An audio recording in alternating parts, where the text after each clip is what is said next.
ముఖ్య ఉద్దేశం ఏంటంటే ప్రభుత్వం మీకు అందిస్తున్న పథకాలు సక్రమంగా మీకు చేరుతున్నాయా లేదా అనేది తెలుసుకోవడం కోసం. అంటే ఇప్పుడు మీరు అబ్జర్వ్ చేస్తే నేను ఆల్రెడీ అనౌన్స్ చేస్తున్నాను, తల్లికి వందనానికి ఎవరైతే ఎలిజిబుల్ ఉన్నారో వాళ్ళందరికీ అమౌంట్స్ క్రెడిట్ అయినాయి. అయితే మా తరపు నుంచి ఎక్కడా కూడా అటెండెన్స్లో మీకు ఇబ్బంది జరగలేదు. మీకు ఇంకా తల్లికి వందనం మీకు ఎలిజిబుల్ అయ్యి కూడా అంటే కొన్ని క్రైటీరియాలు మీకు ఆల్రెడీ తెలిసి ఉంటాయి. 300 యూనిట్స్ కన్నా ఎక్కువ ఎలక్ట్రిసిటీ బిల్ వచ్చినా, మీకు కారు ఉన్నా, లేదంటే ఉండాల్సిన దానికన్నా ఎక్కువ ల్యాండ్ ఉన్నా, లేకపోతే మీరు గవర్నమెంట్ ఎంప్లాయీస్ అయినా కూడా మీరు ఎలిజిబుల్ కారు పేరెంట్స్. అయితే అట్లా కాకుండా మీకు ఎలిజిబిలిటీ ఉండి కూడా మీకు పడకపోతే, మీకు పడలేదు అని మాకు కూడా తెలిసే అవకాశం ఉంది. కానీ ఎందుకు అని తెలిసే అవకాశం సచివాలయం, మీకు ఏ సచివాలయానికైతే మీరు ట్యాగ్ చేయబడి ఉన్నారో ఆ సచివాలయంలో వెల్ఫేర్ అసిస్టెంట్ని మీరు కనుక్కోవాల్సి ఉంటుంది. మీకు ఆల్రెడీ అమౌంట్స్ క్రెడిట్ అయిపోతే నో ప్రాబ్లం, మేము ఎలిజిబుల్లే, మాకు ఎలాంటి ప్రాబ్లమ్స్ ఏమీ లేవు మేడం, కానీ మాకు తల్లికి వందన అమౌంట్ క్రెడిట్ కాలేదు అంటే మీకు ట్యాగ్ అవ్వబడిన సచివాలయంలోని వెల్ఫేర్ అసిస్టెంట్ని కలవాలి. ఇది ఒక ఇంపార్టెంట్ థింగ్, ఇది మీకు తెలియజెప్పమన్నారు. అట్లాగే మీరు ఈరోజు క్యాంపస్లోకి రాగానే మేము 2 యాప్స్ చెప్పాము. ఒకటి దీక్ష యాప్ అని, రెండోది లీప్ యాప్ అని. దీక్ష యాప్ అంటే దాని ఉద్దేశం ఏంటంటే, ఇప్పుడు మీకు చాలామందికి బుక్స్, చాలామంది కాదు చాలా కొద్ది మందికి, అంటే 6th 7th స్టూడెంట్స్, మా scouts and guides captains, you should keep them silent. So మీకు ఇప్పుడు 2 యాప్స్, దీక్ష యాప్, లీప్ యాప్ అని చెప్పి 2 యాప్స్ మీ చేత మొబైల్లో, స్మార్ట్ ఫోన్స్లో ఇన్స్టాల్ చేయించాం. దీక్ష యాప్ యొక్క ఉపయోగం ఏంటంటే, దాని ఆవశ్యకత ఏంటంటే మీరు తెలుసుకోవాల్సింది, ఇప్పుడు మేము బుక్స్, టెక్స్ట్ బుక్స్ ఏవైతే గవర్నమెంట్ నుంచి మాకు వచ్చినావో అవన్నిటినీ కూడా మీకు మీ పిల్లలకి డిస్ట్రిబ్యూట్ చేసేసాం. ఒక 622 మెంబర్స్కి కొన్ని బుక్స్ తగ్గినాయి. అవి గవర్నమెంట్ నుంచి మాకు అందలేదు, రాగానే మీకు ఇస్తాం. అది ఇబ్బందికరమని చెప్పి మేము కూడా అబ్జర్వ్ చేశాము, మీకు టీచర్స్ కూడా చెప్తున్నారు. దానికి ఇప్పుడు మాకు టెక్స్ట్ బుక్ లేదు మేడం, మీ టీచర్స్ ఇచ్చే హోంవర్క్ని ఎట్లా చేయాలి అంటే, ఇది ఆ లెసన్కి సంబంధించి పూర్వాపారాలన్నీ కూడా మనం చదువుకోవాలంటే కనిపిస్తాయి. అర్థమవుతుందా? దీక్ష యాప్ యొక్క ప్రాముఖ్యత ఏంటో. మాకు స్మార్ట్ ఫోన్ లేదు అనేస్తున్నారు మీరు, దానివల్ల మాకన్నా మీకే, మీ పిల్లలకే ఎక్కువ నష్టం. నిజంగా దాన్ని ఉపయోగించుకోగలిగిన ఇది ఉంటే మీకు అర్థమవుతుందా నేనేం చెప్తున్నాను. ఆ దీక్ష యాప్లో ప్రతి సబ్జెక్ట్, 6th క్లాస్ వాళ్ళకైతే 6th క్లాస్ ప్రతి టెక్స్ట్ బుక్ ఉంటుంది, అట్లాగే 6th క్లాస్కి సంబంధించిన వీడియోస్ ఉంటాయి. ఒక గైడ్ చేయడానికి టీచర్ కూడా ఉంటారు దీక్ష యాప్లో. కాబట్టి దీక్ష యాప్ పూర్తిగా అకాడమిక్స్కి సంబంధించి మీ పిల్లలకి హెల్ప్ చేసే యాప్. కాబట్టి మీరు ఆ మొబైల్ని మీ సూపర్విజన్లో, అంటే మీరు చూస్తున్నప్పుడు దాన్ని ఎడ్యుకేషన్ డెవలప్మెంట్లో ప్రధాన పాత్ర పోషించే విధంగా, అందులో భాగంగానే మీరు చూస్తే రాష్ట్ర వ్యాప్తంగా మీరు చూస్తే ఈరోజు బ్రాండెడ్గా పుస్తకాలు కానివ్వండి, స్కూల్ యూనిఫామ్ కానివ్వండి, మీకు చక్కటి మంచి పౌష్టికమైన ఆహారం కానివ్వండి, ఇవన్నీ కూడా ప్రభుత్వం ఇవ్వడానికి ముందుకొచ్చింది. అలాగే మీరు చూస్తే ఈరోజు 10th క్లాస్ చదవాలన్నా, ఇంటర్ క్లాస్ చదవాలన్నా ఈరోజు 40 నుంచి 50 వేల రూపాయల పరిస్థితి చాలా ప్రాంతాల్లో మనం చూస్తున్నాం. అలా కాదు, ప్రతి పేదవాళ్ళు విద్యావంతులుగా తీర్చిదిద్దాలన్న ఒక లక్ష్యం ప్రభుత్వం ముందుకు రావడం జరిగింది. అందులో భాగంగా ఈరోజు మీరు చూస్తే అన్ని విధాలుగా ఈ గవర్నమెంట్ విద్యావంతులకి అండగా ఉండే ఒక కార్యక్రమం చేయబోతుంది. అందులో భాగంగానే ఈరోజు యోగా పేరెంట్స్, టీచర్స్ అండ్ కార్యక్రమాన్ని ఏర్పాటు చేస్తుంది. ఇందుకు ప్రభుత్వం విద్యపై ఏ విధంగా అయితే చర్యలు తీసుకొని వాళ్ళకి అన్ని విధాలుగా మంచి నాణ్యమైన విద్యను అందించడం పాటు ఆహారం అందించడంలో ఈ రాష్ట్ర భవిష్యత్తు ప్రగతిలో విద్యావంతుల్ని అందించే విధంగా ఈ ప్రభుత్వం పనిచేస్తూ ఉంది. ఎవరైతే ఎడ్యుకేషన్ పూర్తయిన తర్వాత ఎవరు ఖాళీ ఉండకూడదు, ఈ రాష్ట్రంలో నిరుద్యోగ యువత అనేది ఉండకూడదు అనే లక్ష్యంతో ఈ ప్రభుత్వం పనిచేస్తూ ఉంది. అందులో భాగంగానే మీరు చూస్తే మన ఎడ్యుకేషన్ మినిస్టర్ గారు కానివ్వండి, మన ముఖ్యమంత్రి గారు కానివ్వండి, అన్ని దేశాలను రాష్ట్రాలు కూడా తిరిగి ఈ ప్రపంచ స్థాయి కంపెనీ కార్పొరేట్ కంపెనీలు కానివ్వండి ఇవన్నీ తీసుకొచ్చి మీరు విద్యావంతులు ఎవరైతే విద్యను పూర్తి చేసుకున్నారో వాళ్ళందరూ కూడా మళ్ళీ మంచి భవిష్యత్తుని బంగారు భవిష్యత్తుని అందించడం కోసం వాళ్ళని ఉద్యోగాలను కూర్చోబెట్టి వాళ్ళకి మంచి అవకాశాలు కల్పించడం కోసం ఈ ప్రభుత్వం ఎల్లవెల్ల కృషి చేయడానికి సిద్ధంగా ఉంది. ఇక్కడ చూస్తే మీరు మన శాసనసభ్యులు చూస్తే ఎర్రదినేని శ్రీనివాసరావు గారు కూడా అన్ని విధాలుగా ఈ గురిజాల నియోజకవర్గంలో ఎవరైతే విద్యావంతులు ఉన్నారో వాళ్ళందరికీ అన్ని విధాలుగా సహకారం అందించి వాళ్ళు ఎవరైతే మెరిట్ స్టూడెంట్ ఉన్నారో వాళ్ళకి అన్ని విధాలుగా సహకారం అందిస్తూ ఆ విద్య అయిపోగానే ఈరోజు చూశారు, మొన్న చూశారు రీసెంట్గా చూస్తే 3,000 మందికి ఉద్యోగాలు.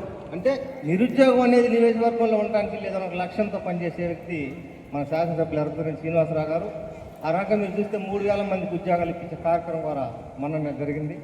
మీరెవరు అనేర్యం చెందకుండా మనం చదువుకుంటే ఉద్యోగాలు రావేమో, ఈరోజు సమాజంలో చాలామంది నిరుద్యోగ యువత ఉన్నారనే ఆలోచన ఎవరికి వద్దు. మీరందరూ కష్టపడి చదవాలి. కష్టపడి చదవడానికి ప్రభుత్వం మీకు అన్ని విధాలుగా అండగా ఉంటుంది. మీరు చదివిన తర్వాత మీకు ఉద్యోగాలు ఇప్పించడానికి కూడా ఈ ప్రభుత్వం అన్ని విధాలుగా అండగా ఉంటుంది. కాబట్టి మీరందరూ కష్టపడి, మీ తల్లిదండ్రులు ఉన్నారు, టీచర్స్ ఉన్నారు, వర్క్ చేసుకునే వాళ్ళు ఉన్నారు, కూలి పని చేసుకున్నారు, రకరకాలుగా మీ తల్లిదండ్రులు మీ భవిష్యత్తు కోసం మీకోసం కష్టపడే పరిస్థితుల్లో ఉన్నారు. కాబట్టి వాళ్ళ కష్టాన్ని మీరు ఎవరు వృధా చేయకుండా కష్టపడి చదువుకొని మన మండలంలో కాదు జిల్లాలో కూడా మంచి ర్యాంకులు తెచ్చుకొని ఈ గురిజాల ఏపీ ఆ చిత్తూరు ఇప్పుడు ఇవ్వబోతున్నారు. అందరూ కూడా సార్కి మంచి సపోర్టింగ్గా మంచి చక్కగా క్లాప్స్ పెట్టి అందరూ కూడా సార్ ట్రై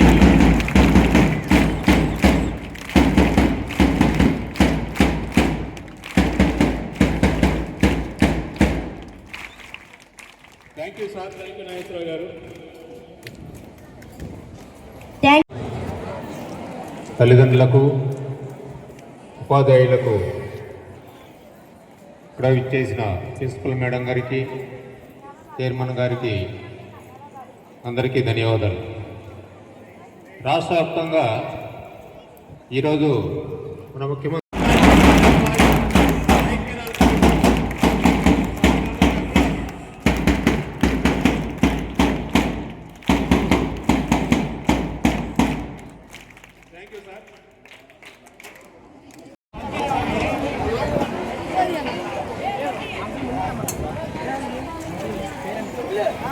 పేరెంట్స్ పెట్టించుకున్న పక్క జరగాలండి, జరగండి, అక్కడక్కడ ఉండమాకండి.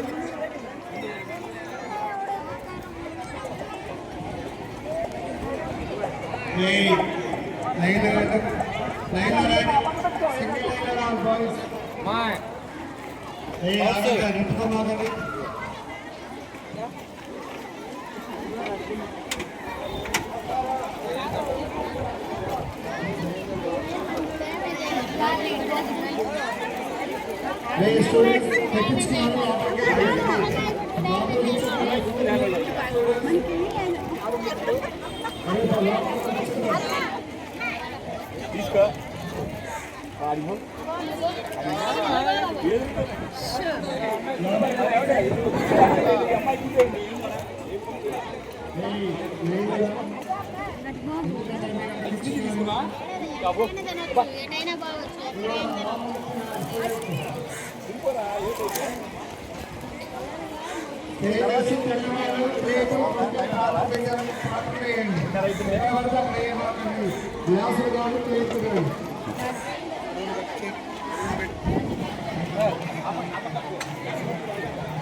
ఎవరక్కడ లైన్లో రావాలి, పెట్టుకోవద్దు.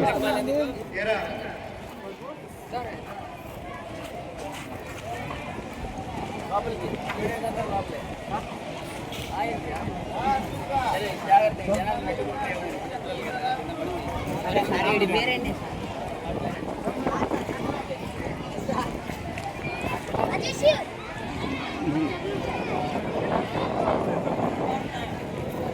ఏయ్. నా స్టూడెంట్స్ పెట్టించుకున్న వాళ్ళు లోపలికి వెళ్ళాలి.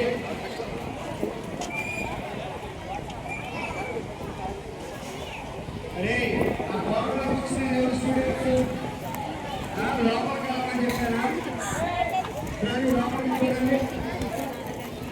ఎవరు కూడా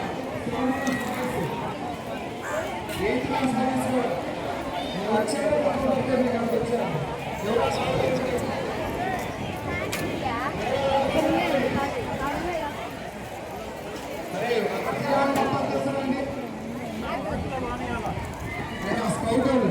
గోడ మీద తినాలి చేస్తారని లోపలికి వెళ్ళి తినాలని చెప్పారు. కాదు మేము అసలు ఏం చేయట్లేదు, కబుర్లు చెప్పుకుంటాం.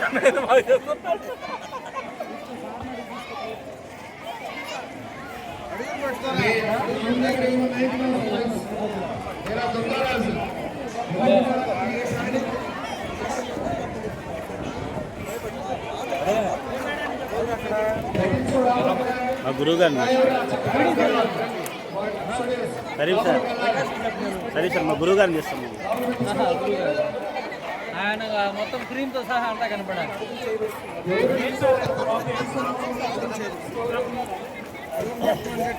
ప్రసాద్ చూడండి సార్.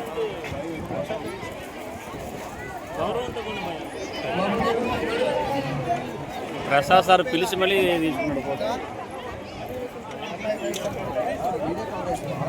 పక్కన ముందుకు రా, హరీష్ రావురా, ముందుకు రా.